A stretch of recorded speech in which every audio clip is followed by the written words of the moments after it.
Hey guys, sorry I look so gross. But I just wanted to upload this video, well, our full podcast as a video, and I know it already went up this morning, but there were some problems, so I just decided to re-upload it, just so that everyone can listen and hear the full message. I love this episode of our podcast, Gals on the Go, with Chloe Coriolan, and she does a phenomenal job of just talking about everything, and it's just such a great resource. So I really wanted to post it to my YouTube channel just in case you don't listen to our podcast.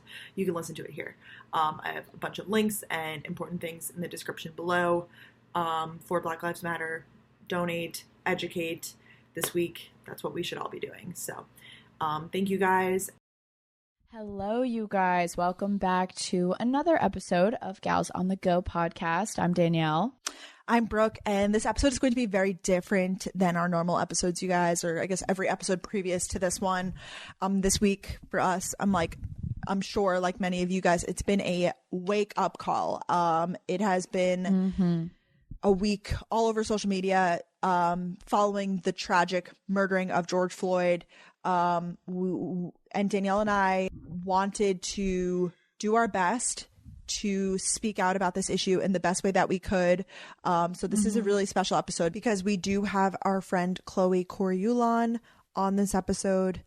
Chloe is going to talk about her experience as a woman of color. We're going to talk about things like microaggressions, what white people can do to help, how we can be allies, answer questions. And it is going to be a conversation that it's long overdue. Obviously, I mean, I know Danielle and I, we're embarrassed, truly. Like, this should have been done years and years ago. And we're really, really, really thankful that Chloe was willing to come on our show and talk about this. We did not want to sit down and just talk, Brooke and I. We felt that it wasn't right. We felt that there's a lot of room to grow. Something I've definitely learned is I am not a racist, but I do need to understand better. There's so much. And the biggest thing that Chloe will end up talking about in this episode is it's just about having a conversation and about having an uncomfortable conversation. And that's something Brooke and I wanted to do. And so we really hope that you guys listen to this episode and really take into account everything that is said. It could really open your eyes because it's important to have uncomfortable conversations in order to have a positive change. And at the end of the day, that is what we're working towards. And that's what Brooke and I want to do just by one little step of doing this. And I mean, this is only one episode. This is nothing insane. This is only an hour, but we want to do our best, and this is where we're starting. Yeah, we're just scratching the surface, you guys, and we do want this to be a part of the Gals on the Go brand. We see you guys. We obviously see our community, and we are not just white girls. Like, we see, all of our beautiful races and the diversity that our community has, and it's about time that, we reflect those voices, and we vow to make it our mission to improve moving forward, because obviously we are white and we are privileged.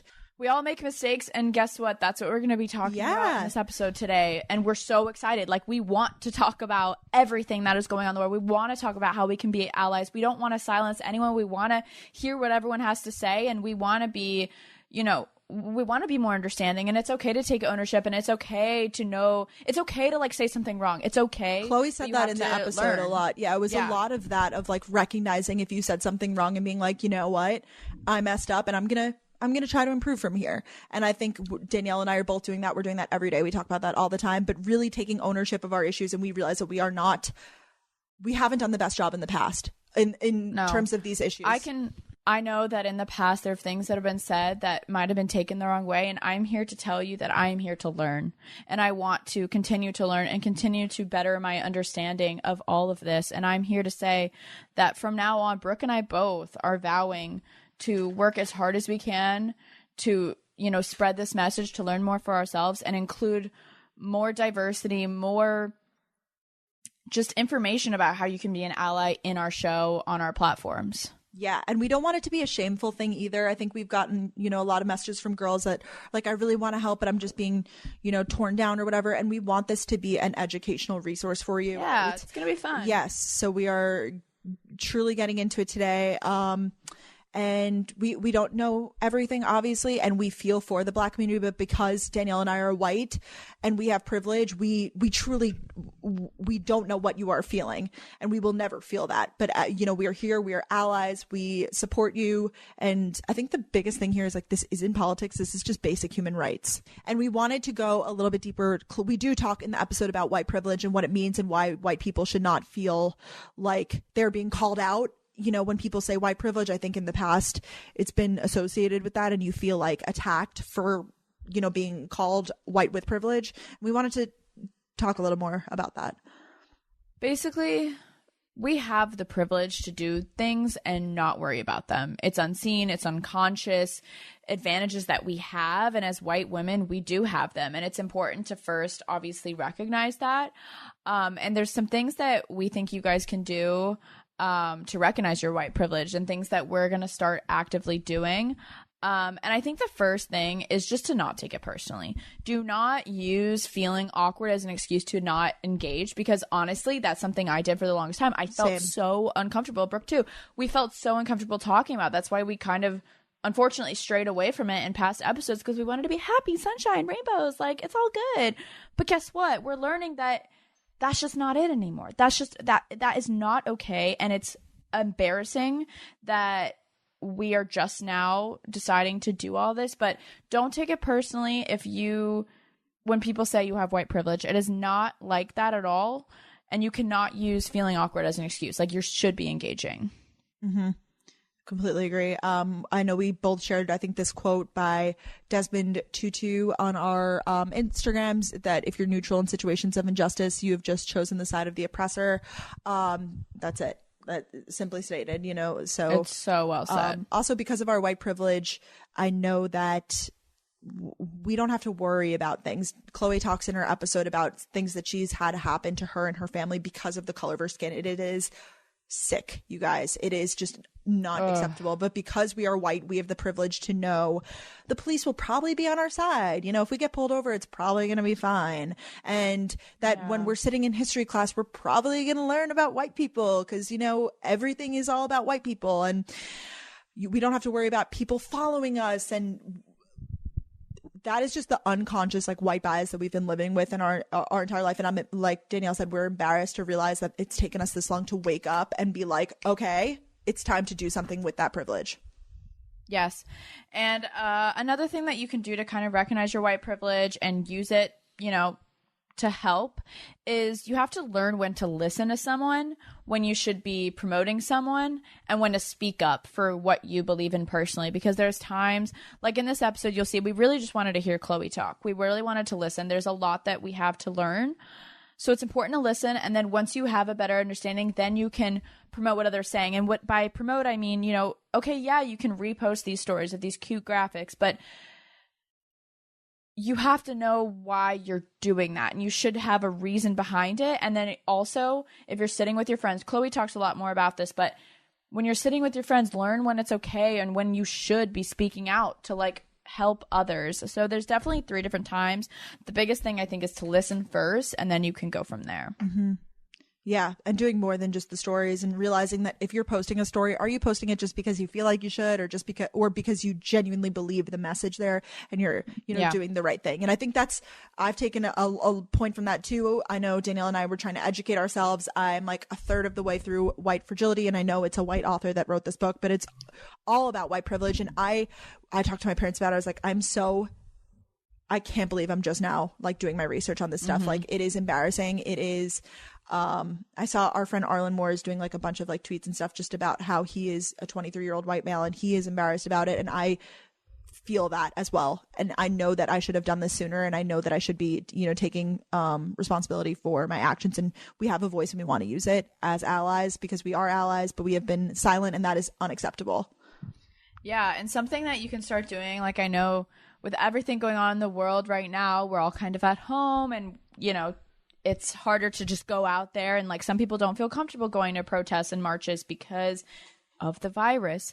Talk to your family about it. This morning, my family and I I said this in the podcast too already, but we were sitting down drinking coffee and we were talking about it. We were just having an open conversation, and that doesn't always happen. So even just start talking. If the news is on, point that out, you know. It's just good to start the conversation, because then it starts to get in people's heads, or not in people's heads, but like people are reminded of it. So then as they're living their daily life, they can kind of go back to that. Mm-hmm. Yeah. And I will just ask you guys, you know, if we said something wrong in this episode, or if we didn't do something the right way, please just, you know, let us know.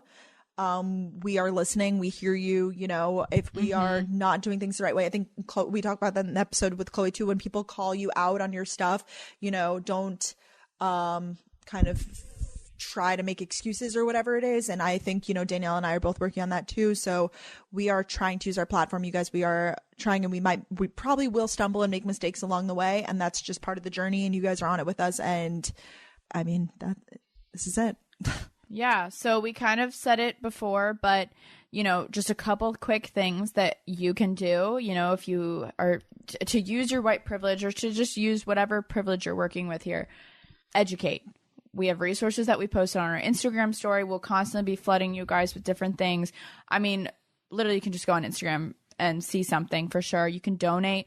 Brooke donated to the George Floyd Memorial Fund. I donated to Black Lives Matter. We're donating the proceeds to the Black Visions Collective. There are literally so many awesome organizations right now that you can support.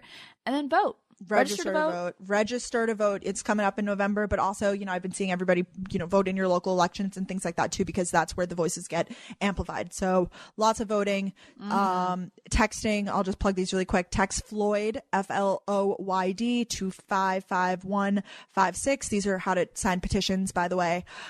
Text Justice to 668-366. And just on change.org, there's a ton of petitions, so be sure to sign them all. Yeah, I know this has been a crazy week. You guys, we go into anxiety too in the episode with Chloe. It's normal to feel anxiety during this time. And it's even, you know, I feel, as a white person, I feel this immense just doom and anxiety. So I truly cannot imagine what people in the community are feeling. I will never be able to truly forecast what that is. Just know that we are here for you, and we are allies, and we are doing our best to amplify the voices as best as we can. Couldn't have said it better, Brooke. Anyways, let's get into this episode with Chloe.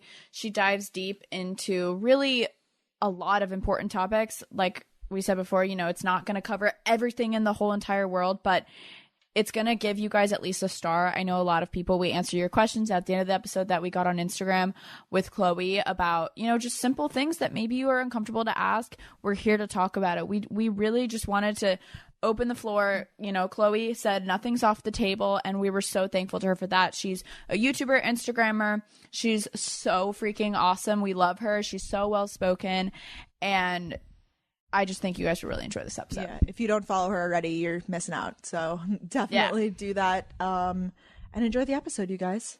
Okay, you guys, we are so excited now to be joined with Chloe. Thank you so much, Chloe, for coming on the show today. Thank you for having me. Yeah, I'm so excited to be here. It's going to be a great conversation to be had. We're really looking forward to chatting. We're going to be talking to Chloe a lot about how we can be allies, because I think that's a big thing that people are trying to figure out, because it's becoming this newer territory for some people, which is not okay. And that's what we're going to be talking about today. But I think Brooke and I both want to just learn more about it and just kind of talk and have uncomfortable conversations. We talked about it in the intro, but it's totally okay to have these uncomfortable conversations. Wouldn't you say, Chloe? Yeah, it's the only way to learn and grow in any part of life, really, but specifically with this topic. Being uncomfortable just shows that you're kind of pushing the boundaries of what you thought was, or what your reality was before you started the conversation, and just exploring other people's perspectives and experiences. It's just such a good way to just grow as a person and have more empathy for other people. Oh, I love that. So true. I really love that. I've been loving everything, Chloe, that you've been sharing. I see your tweets and everything specifically, but just on social media about everything that's going on. I think you are so well spoken, and everything is just so well said. And thank you. I really appreciate everything that you're doing. So I guess we want to start off, besides just like, you know, starting to have these conversations and things like that.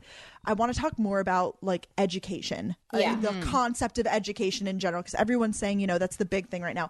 Educate yourself. And I I know that I have room to grow in this area. I'm sure Danielle too. We're trying to educate ourselves, and these cute little Instagram graphics, it's not enough. No. I think that we can agree on that. So I wanted to hear, Chloe, your stance on education, specifically as we're two white girls. We're obviously not in the community and kind of doing better, I guess, with education. What is your stance on that? What are some resources maybe that you know of and how we can help?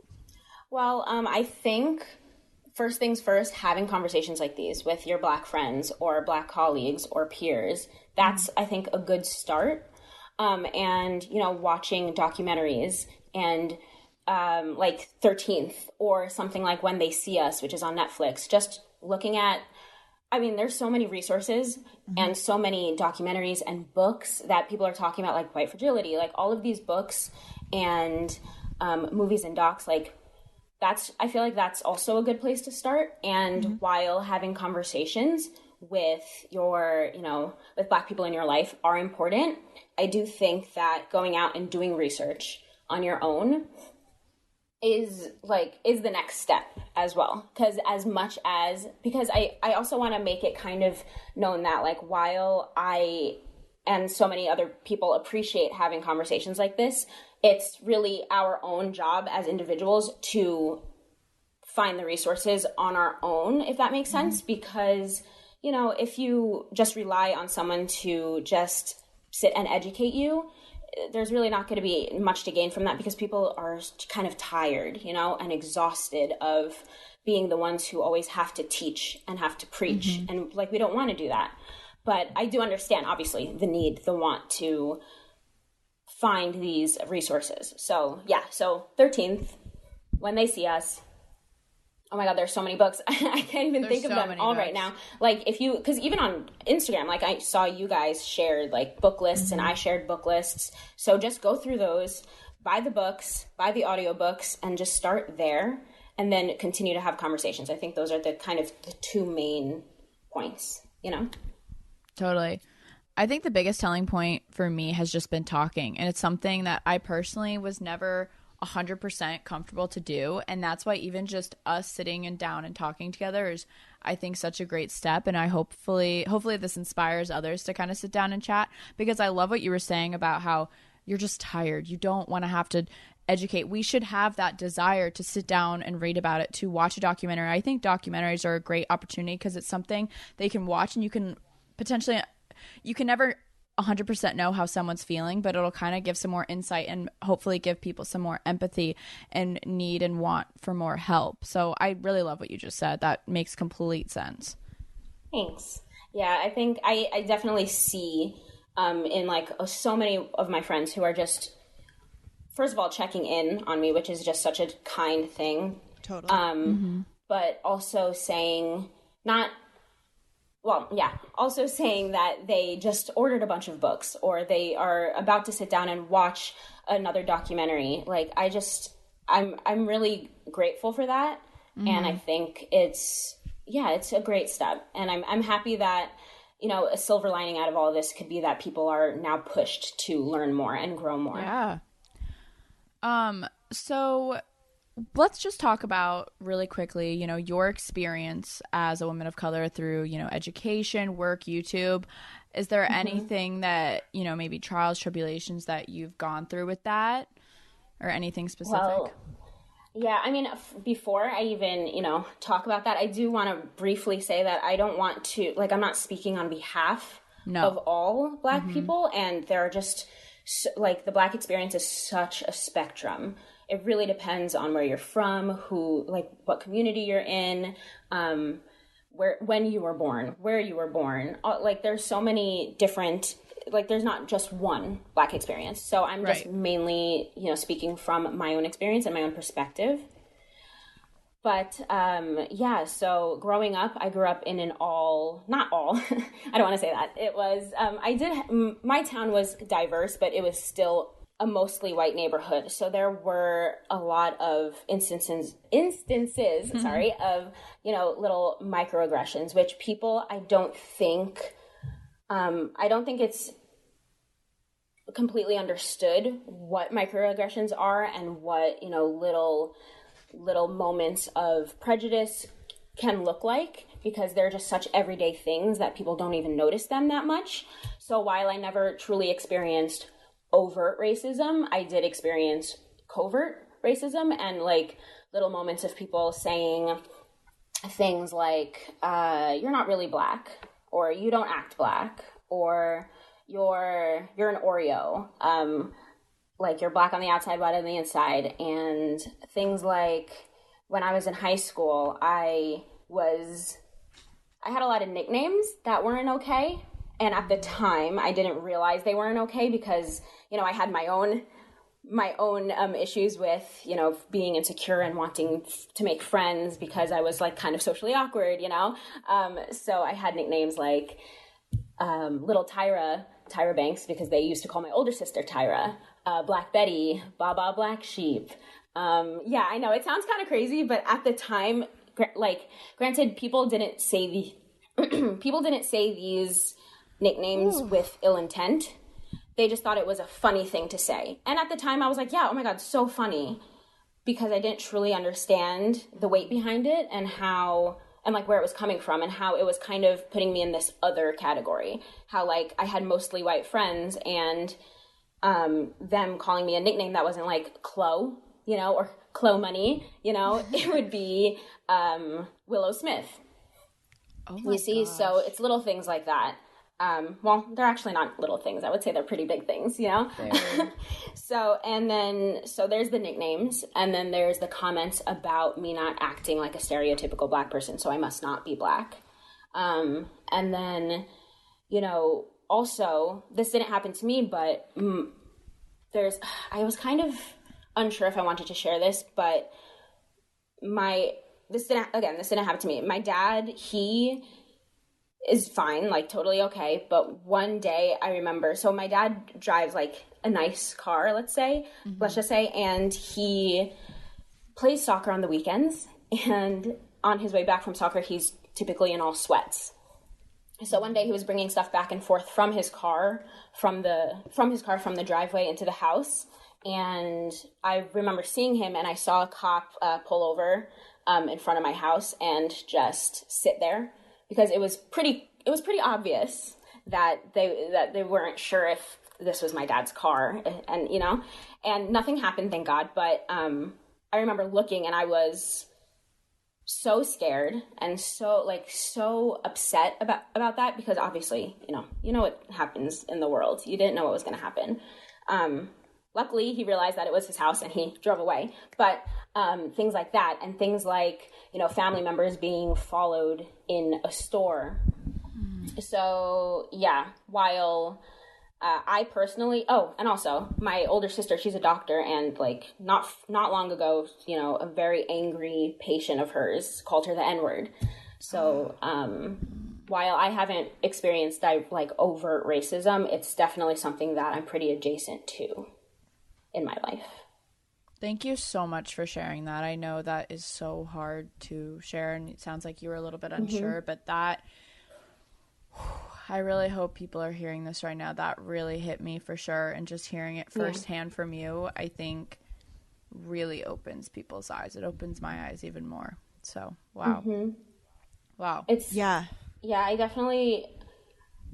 Yeah, it's a lot, because again, there are people who have it so much worse than how I have, and I do benefit from my own privilege as well, which I acknowledge, and it took me a while to even be able to acknowledge my own privilege, which is within the Black community, there's colorism.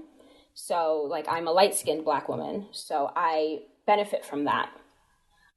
So while there's a good chance that had I been, you know, had darker skin, there could have been more overt racism towards me, you know? And so I do recognize that, and I do recognize that I do have, you know, like economic privilege and privilege based on where I was born and which town I grew up in, but it doesn't make it any less difficult, or it doesn't remove the difficulties that I've experienced in my life. But I do acknowledge the privilege I have. So I think it's important for all of us to kind of like look inside and see what how we benefit from either white privilege, economic privilege, privilege of being, lighter skinned. And I think that's a good place to start, is just acknowledging that and then learning from there.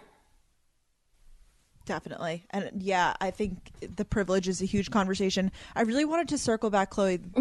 Thank you so much for what you shared so far.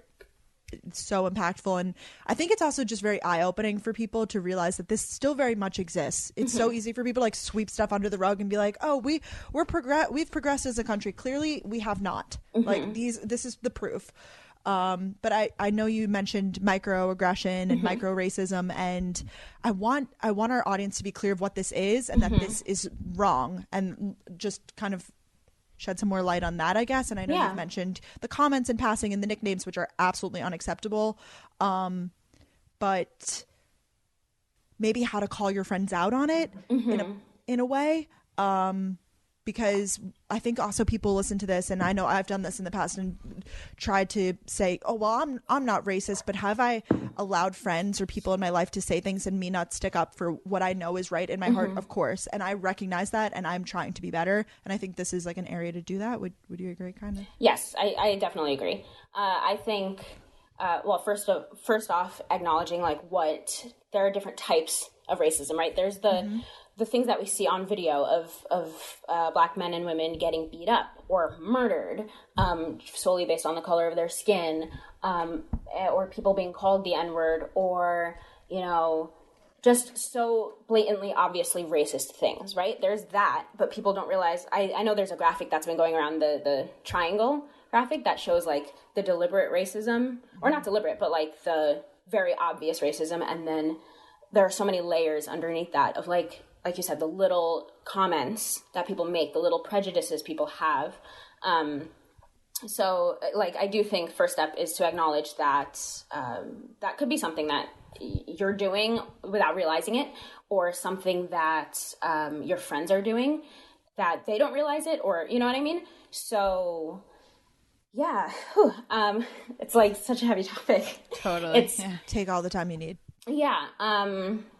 So I think the first thing, well, I keep saying the first step, but I think an important step is, if someone does call you out on it specifically, don't be defensive. Don't get defensive, because I think no matter how much it might be uncomfortable or hurt if someone calls you out on something that could potentially make you feel like you're being called racist, just imagine the hurt that they're feeling based on what you said or did that could have caused their reaction.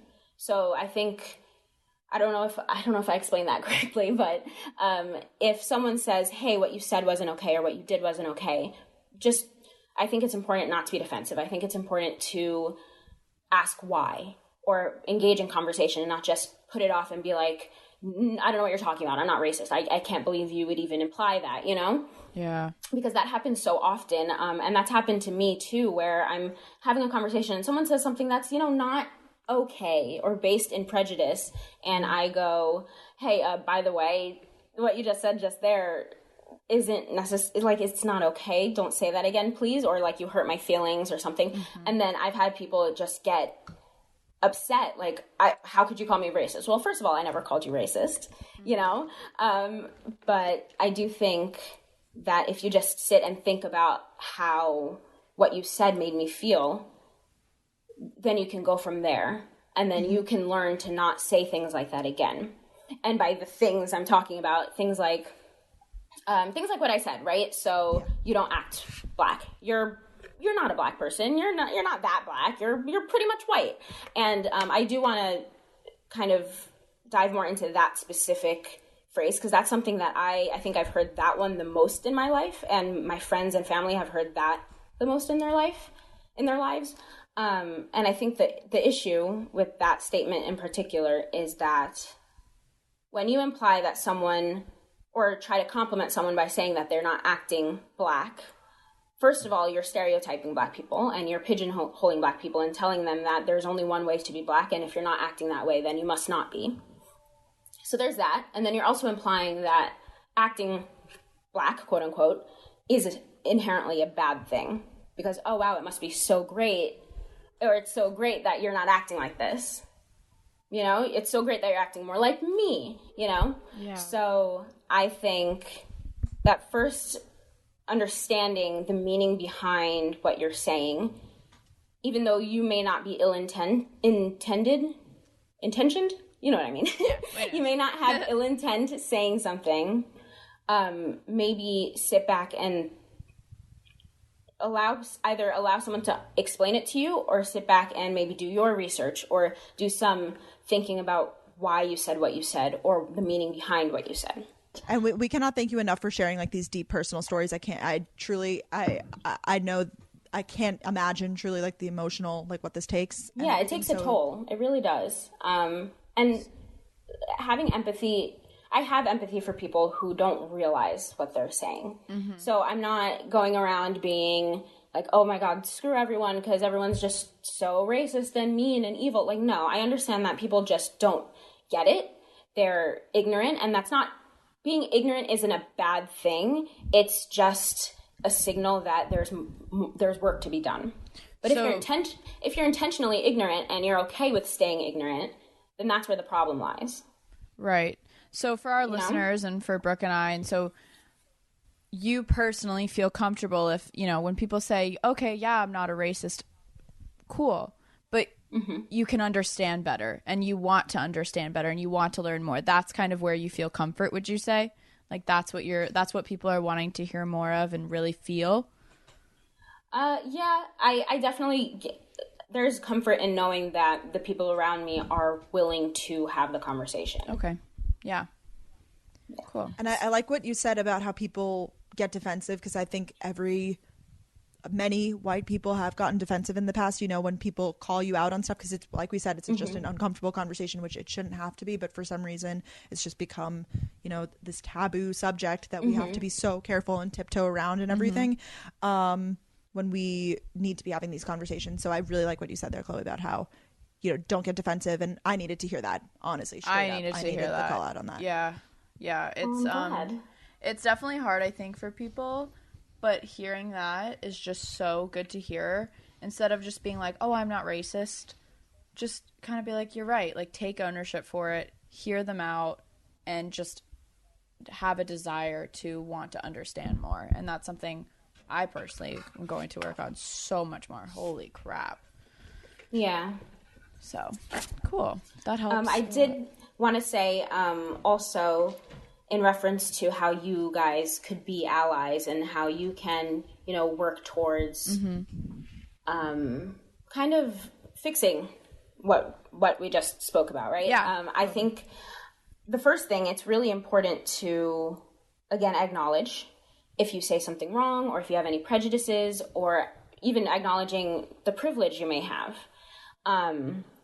But then on top of that, diversify your friend groups, diversify who you associate with, who you have conversations with, because yeah, it's great to have conversations amongst your peers and your friends, like about racism and about politics even, or anything like that. But you need to bring other people from other experiences into the conversation and really listen to them. I think listening is a huge part of all of this. And not many people do enough listening, and they just assume what other people are going through instead of allowing them to speak their truth and to speak to their experiences, you know? Yeah, makes sense. And then when you're with your family, I highly encourage people to call out your family members if they're saying something that's not okay.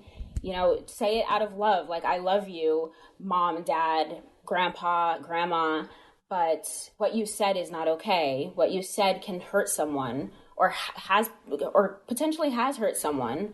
You know, talk to them. Don't get angry. People assume that having conversations like these will automatically lead to a fight. That doesn't need to be the case. Just come from a place of love and empathy and wanting to change and grow. And then I feel like that's just that'll lay the groundwork for a more productive and constructive conversation. Totally. How do you think is, you know, a good way to start the conversation with someone? You know, what's like a good way to bring it up so some people don't feel uncomfortable? Because some people are more comfortable to talk about it, others aren't. What do you think is the best way to approach it? I think, I mean, there are many ways, and it also depends on who you're talking to, but it's always a good start, you know, if you're just hanging out with your friends and something is said that's not okay, then, I mean, there you go. That's your opening to a conversation. Like, hey, can we unpack what you just said? Can we chat a little bit more about I know you may not want to, I feel like you might want to continue, you may want to continue listening to music or partying or whatever that we're like doing already, but let's just pause for a second and talk about this just for 10 minutes because I think this needs to be said, this needs to be addressed so that for the future not to say what you just said or to do what you just did. So that's a good start. And then maybe even at the dinner table, like, hey guys, today, given what's going on in the world, can we just have a conversation about this? And then maybe go around the table and like talk about our feelings, Yeah. It might sound super cheesy, but it's something. And yeah, I don't know if there's necessarily there's never a perfect way to start a conversation like this, but what's the important thing is that conversation happens. Love it. I like what you said, Chloe, there about like just calling it out right when it happens, because I feel like that's the best way of like tackling it and absolutely, identifying that right away, and hopefully people listening to this and just educating themselves more and understand when it is appropriate now to call your friends out and things like that. Yeah. And then I don't know if you guys if you want to talk about this more, but because I did mention white privilege a couple times, and I assume that people who might be listening to this podcast might take offense to the phrase white privilege, because I know people do, and I think it's because they don't truly understand what that means and how that is just inherently a part of your life and is something that people benefit from. Because I'd like to just explain that really quick, just in case someone's listening and is like, what do you mean white privilege, So I think the best way someone explained it or I've seen someone explain it, is that white privilege doesn't mean that you haven't had a hard life or you haven't struggled, but it just means that the color of your skin is not the reason why you struggled. And that just means that the color of your skin didn't add to the struggles that you've experienced or the hardships that you've experienced. Because like I said before, I mentioned earlier about, people being followed in the store because they look suspicious, or people being pulled over just because they're driving in a neighborhood that doesn't look like they belong to it. Or someone saying, are you sure? Or someone questioning why you were accepted into a college or an institution because, maybe it was affirmative action. Maybe you didn't actually deserve to be here, or maybe you were a diversity hire at this job. Little things like that. White people don't necessarily, they don't experience that because of their skin color. People just assume that, they belong in this neighborhood, or they assume that they're not going to steal some stuff from CVS, or they assume that, they made it into this college on their own accord, because when they see you, they don't see the potential for you to not really belong. I really like how you explained that. That I think will clear it up for a lot of people, because I think you're right. Some people do get offended when it's not supposed to be like that. It's just the struggles. I really like what you said about how the struggles that they have had doesn't have to do with their skin color. And I think that's something that people should really remind themselves in their head. That's good. Mm-hmm. Thanks. Yeah. Yeah. I would love to dive into, we asked you guys on the Gals on the Go Instagram for what you wanted to hear us talk about in this topic, and I really wanted to get some questions that might be uncomfortable and they might be a little awkward or whatever, that people might feel are difficult conversations to have or whatever. So these are from you guys, and we're just going to bring up some talking points with Chloe, if you're okay with that, Chloe. Totally fine. Awesome. I really wanted to talk about this because I've been seeing this a lot on social media. Well, we'll start with actually just social media in general, because obviously everyone's posting these days. Everyone is doing in-feed stories, these graphics about George Floyd and beyond, and just how they are allies and things like that. And I wanted to hear from you, Chloe. Do you think that they're truly beneficial? Does it show you, because I know you messaged me back to my story or something like, hey, thanks so much for posting this. And I honestly, Danielle and I just talked about this. We don't need thanks. We just feel there like shouldn't be praise. We don't need praise. But we want to hear, does it really help? Does it really have an impact, and what are your thoughts kind of on that, I guess? Yeah, well, I think it's, I feel like I've said this a lot so far, but it's a good start, No, totally. I think showing your support and doing a public act of, hey, I'm with you guys, I support you guys, I'm going to get the education I need to be able to support you more or to learn more about what's going on. I think there's nothing wrong with that, and I think it's great. But I think where it turns kind of useless is when that's the only thing that someone does. Because some people, I've noticed, they post the Instagram story because, they kind of are bullied by society to do it. Like, now's the time. Everyone, post something to show you're standing in solidarity with, Black people in this country. And then that's all they do. When that's all they do and they kind of do it to check off a box, it's like, okay, that doesn't do anything. Totally. But I do appreciate it, because not everyone is even doing the bare minimum, which is posting stuff on their Instagram stories or retweeting something on Twitter. That's the bare minimum. But I'm appreciative because I know the intent behind some people who are posting those things. And I know, like you guys, for example, I know you posted those things, but you're going further than that, and you're using your platform to talk more about it with this podcast, and to donate money. Like, I know you're doing more. So, it's a part of the equation, but it can't be the only part that people focus on or that people do. Okay, that's good. Yeah, so I think it's fine, but I think they, again, need to go a step further. You need to talk with your friends, talk with your family, have conversations with people of color, with Black people, with your, call out things when you see them, call out prejudices, call out microaggressions, call out racism in your friend group. If you're singing a rap song and one of your friends decides to say the N-word because, oh, there's no Black people around, like, I'm not going to offend anyone here. Like, no, don't say it at all. Call your friends out. And there's more things that can be done. Go read a book. Watch a documentary. There's so many things. Yeah. No. It's not even about the resources. I just mean just in general social media. Oh, yeah. I wanted to hear your opinion on, is it bandwagon, and I think you addressed it. Yeah, again, it definitely is. There's definitely a sense of it being a bandwagon thing. But I don't think there's any harm in joining. Out of all the bandwagons to hop on, I feel like this is a good one, Just go further. Another question a lot of people asked that we saw were, and I'm sure you've seen this on social media as well, myself included, you're scared you're going to say the wrong thing. Because I think it's like, even just recording this episode, I find myself being very conscious of what I'm saying because it's important.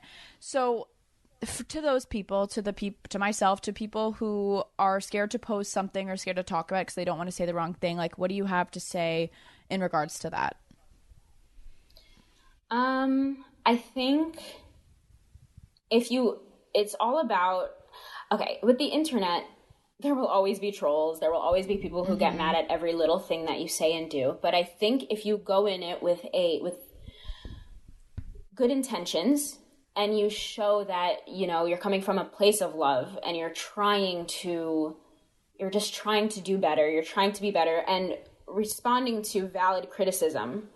If you get an influx of negative messages on your Instagram post saying, oh, you shouldn't have said that. Like, don't dismiss it as it being hate, look at it. And I think a good example of it, by the way, is, well, this might not be a good example, but I don't know if you guys know what happened with Hannah Brown recently. Yes.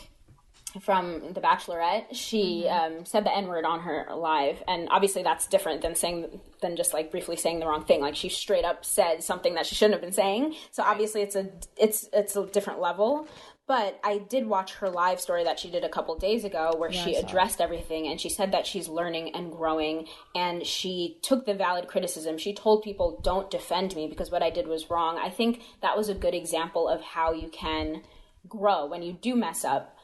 Just take that, don't get defensive, take the valid criticisms, and then be honest and show, like, and you can see through her Instagram story that, like, she was coming from a place of, I'm really trying my best here. I'm going to continue to try my best. And this is a journey that's not over for me. It's not like I just took a week off, and I'm back and okay, it's all good. Like, I'm going to continue to grow and to be a part of this revolution, I guess. Maybe revolution is an intense word, but, Very just well said. Have empathy, show some love, Totally. I saw a lot of questions from everyone, truly, just about general anxieties during this time, from everyone, including white people, which I know you did a video, on like things to do to, what was the phrasing of it? It was like how to like feel unplug. good. Feel good. I had like a feel good favorites video. Yeah, which is so great. But besides, just the general things like self-care and things like that, because obviously we don't need that right now. I just mean, is it normal to feel these feelings, and I guess kind of how to cope in a way? I mean, self-care is important for everyone. I think, but yeah, when it comes to feeling anxiety about the situation, I know I have 100%. I have been like more anxious this past week than I have in a very long time. And I think it's natural given the situation, especially, if you're living in a city where there are riots. I'm not far from Union Square, and that's where like a lot of the riots are. But yeah, I think it's understandable. White people, black people, everyone. It's an anxious time. And especially since, the viral video of George Floyd being murdered, like that's anxiety inducing. I personally didn't watch the full video. I saw a couple clips, but I did not watch the full video because I know that for my mental health, it would I think I said this in a video, it would ruin me. Right. But again, it's understandable, but take that anxiety and maybe try to do something constructive with it. I saw someone on Twitter post a picture about how this, again with the term this revolution, right? There are different ways to go about it. If you're like someone like me who does get pretty anxious about things, maybe don't go to a march, maybe don't go outside to protest because you're feeling anxious about it, but instead go use your platform, talk to people, go on podcasts like what I'm doing now, post things, have conversations with your friends and family. Or if you don't get anxious, go protest outside. Just be very careful when you do it, of course, to stay safe, take necessary precautions, all that stuff. But back to what you're saying, the anxiety, I get it, and it's completely understandable. I like what you said, because there was a few questions of people asking, for whatever reason they can't go protest, what could they do? And it sounds like you gave the perfect answer. Use your platform. Or if you don't have a platform, not everyone has, thousands of Instagram followers to talk about it. But even I've seen some of my friends from high school, friends in college, like really starting the conversation. And some people that I never thought would ever talk about it are really coming out to talk. And I think it is so cool, especially when you really are coming from a genuine place. And back to, even though right now it's kind of a crazy time with coronavirus as well, everyone's sitting at home. This morning, my family, we were just drinking our coffee and we talked about it. And that is just one step closer to all of this. So I think that is just a great example. So thank you. Seriously. No problem. Yeah. I also wanted to talk about, because I think we kind of talked about posting the wrong thing. And I've seen a few people post the sentiment all lives matter versus using the sentiment Black Lives Matter. And I obviously we know that is not what we should be using right now. And I don't mind explaining it. I don't mind explaining it. Please. So there are actually, the main issue with the phrase all lives matter is that, first of all, of course, like no one's saying supporters of the Black Lives Matter movement, no one is saying that all lives don't matter. They're just saying that at this time, it's important to really fight for Black lives, because Black lives are, being taken advantage of, being murdered on the streets, So I think someone explained, a really good example of how you can explain this is, if you're standing on a street and one house is on fire and you call the fire department, saying all lives matter is like saying, please hose down all of the houses because all of the houses matter. Yes, all of the houses matter, but one house right now is currently on fire and up in flames. So that needs to be addressed.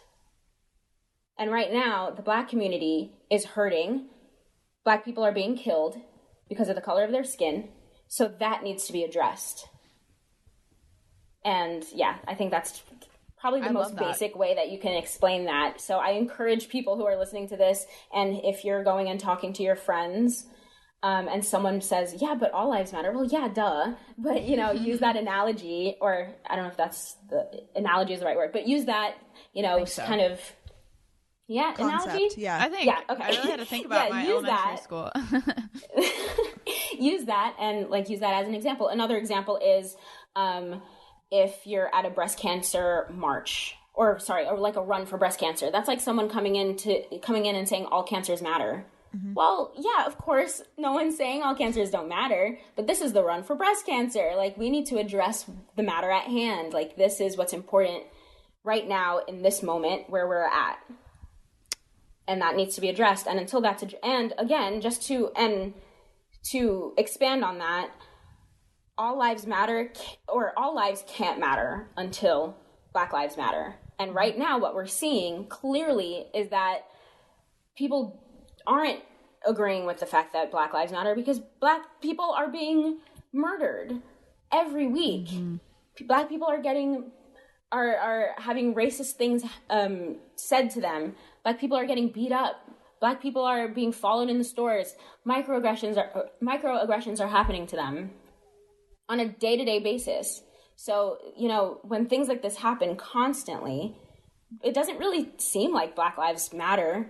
So, and the fact that the phrase all lives matter stemmed as a response to Black Lives Matter, I feel like that in it of itself is reason to not say that phrase, because it was clearly just a response to diminish what the Black Lives Matter movement is trying to do. Mm-hmm. It's a great way to explain it. It's just kind of a way to shut it up. And that's what I've seen is that's yeah. I'll leave it at that. No, seriously, I think that's a great example of even just the breast cancer one. Because when you said it, it sounded so silly, but that's what people are doing with All Lives Matter versus Black Lives Matter. So I think that'll be a great thing for people to take home from this. Yeah, and completely, and be more involved in everything. Well, honestly, Chloe, I think that we covered a lot. Obviously, we are scratching the surface. Let's be real here. Of course, we're not really diving at all, and we want to make it we're promising to the Gals on the Go community that we are going to talk about this more. And I'm embarrassed truly that it took us this long to do it, and that the timing of the world has to be like this for us to speak up. But it's just about time, and I think it's so we are so incredibly thankful to have you here, Chloe, and I'm grateful to be here. Everything.